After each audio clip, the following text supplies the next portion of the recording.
Day in the treehouse. You can see in this poorly lit shot the fascia up there on the upper rake edges. Put that in today. As the camera adjusts, that's lit even poorer. And then I moved down here, a little bit better light, and I put this 5/4 by 6 trim around the outside of the frame. If I come around to the back, where I'm not going crazy with the trim because it's the back, and because of the way it ties in underneath the structure of the penthouse, it could trap water. So it's bad from a drainage perspective, it helps promote rot, and it was more work, so good reasons not to do it. You can see the exposed edge of the 2x6 that makes the platform that everything rests on. So I'm closing it off on the ends with this 5/4, and on the sides I just skinned 5/4 to it, but here on the end the 5/4 is fastened into it. On this little one that's the back face, I face fastened. On this one here, where it's completely skinned, I use shorter screws from the back side so you can't see it. On this one, what I did was, because this is going to hold the bulk of the rails and I wanted it to be anchored rock solid, I screwed into the ends of the rafters, and then I doubled it up and put a second one on and screwed that one in from the back. So if I go in there, you can see there's two of them there. Or you could before the light cut out. And that let me anchor it really, really well. I'm using headlock screws, I believe they're called, from OMG. And OMG is a roofing fastener company that has branched off into structural fastening.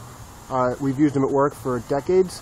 They make really good screws, and these screws they're tanks. They're just unbelievably strong.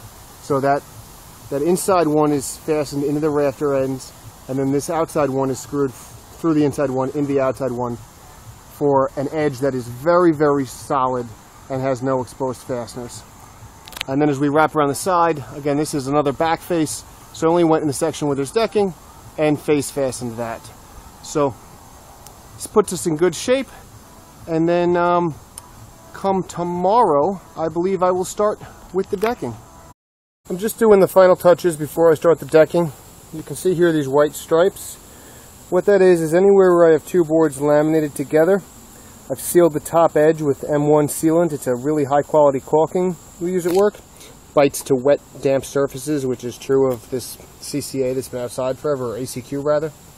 And what I'm trying to accomplish there is I don't want water to just sit in between the two boards and never dry out, and that'll just promote rot. You know, ACQ is not rot proof, it's rot resistant, and I'm just inviting rot if those joints get wet. As I'm describing this, I'm realizing that I probably should go up and around where each of these rafters meet that end piece, but that's a caulk joint too far for this treehouse.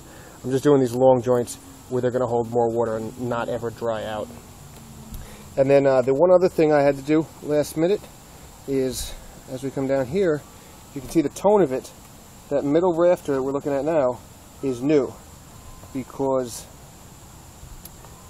from this direction, the structure, the end of the treehouse enclosure, overhangs that by a little bit, and I just let that happen. I don't see how that's a big deal, but I couldn't have the decking overhang that much, so I added this one in. That'll catch the end of the decking, because in this section the decking is going to run left to right relative to the way the camera's facing now. So that's that.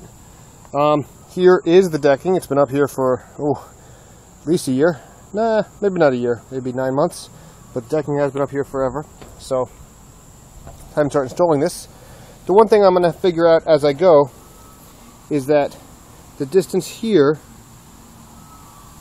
and the distance out there, this back end is about 2.5, 3 inches wider than this front end. Thankfully this isn't a piece of furniture and doesn't need to be perfectly square, but what it's going to mean is I have to taper some of these boards. So that it looks right from the ground and it sits right on the edge, I'm going to start with a couple of full boards here on the edge. And then probably once I get past this tree, I'll re-examine it.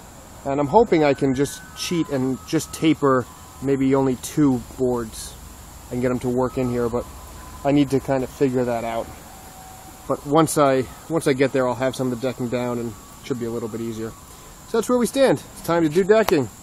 Last minute thing as I forgot about this post.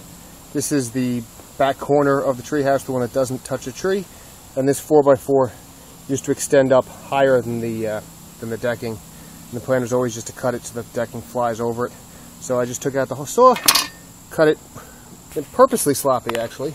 So if you come down here, see it's got good pitch to it now. So there should be very little water hitting the top of that.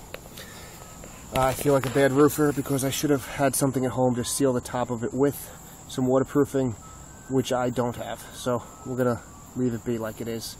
That good pitch and the fact that there's deck over it should minimize the amount of water, though that said, this will be a spot that rots out. I managed to get a lot more decking down, and now I'm fighting, running out of daylight, trying to get this last piece notched around the side of the penthouse. It has to get notched around the corner board here. In the middle of the penthouse wall, there's a slight bow from where the wall got separated and put back together when we had the collapse and the reconstruction of the base. And now the other end, there's the notch for the corner post. So I got the corner post notched out. Now I just made some marks to accommodate the bow. I'm going to drag it back out front, cut that out, hopefully get this last piece in before it gets too dark. I'm calling it for a night, as this wonderfully dark photo shows. Maybe doesn't show. I've got the decking all down. You can see some light there in the sky. It's not quite pitch black yet. But this last piece of decking is only dry fit. I still need to trim it a little bit more to fit. But the problems I'm encountering are twofold. First, it's getting dark, which is just making it difficult to see. But secondly, this is ACQ, which probably came from the lumberyard soaking wet. I'm just going to aim up here where there's some light.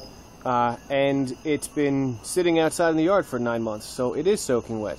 So this particular board I'm trying to fit is completely saturated. And I can't draw marks on it. I ended up using a paint marker to make my last lines. The pencil's not working, the Sharpie's not working. I can't accurately mark it so that I can then cut it.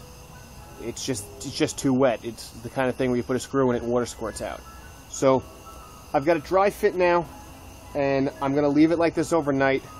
Hopefully some of the surface moisture dissipates during the night, and tomorrow morning at least the surface is just a little bit drier, which is all I'm going to need for some sort of marker to stick to it, and then I can cut it to fit and keep on going. But as dark as it is, hopefully you can see that this black void right underneath me is decking that I'm walking on. And as I turn the corner, and you continue to see very little, this is the section. You can see there's my tool, yeah, like you can see my finger, there's my tool rest, or my little shelf anyway, and that's the white spot over there is the door sill. So from here to about there, we got a deck, bunch of short pieces of decking, should be able to accomplish that pretty quickly tomorrow, and then we'll start hanging railing. So tomorrow's Labor Day, spend the day here hanging railing. Not sure if I'll get the railing done tomorrow, but that's where we stand.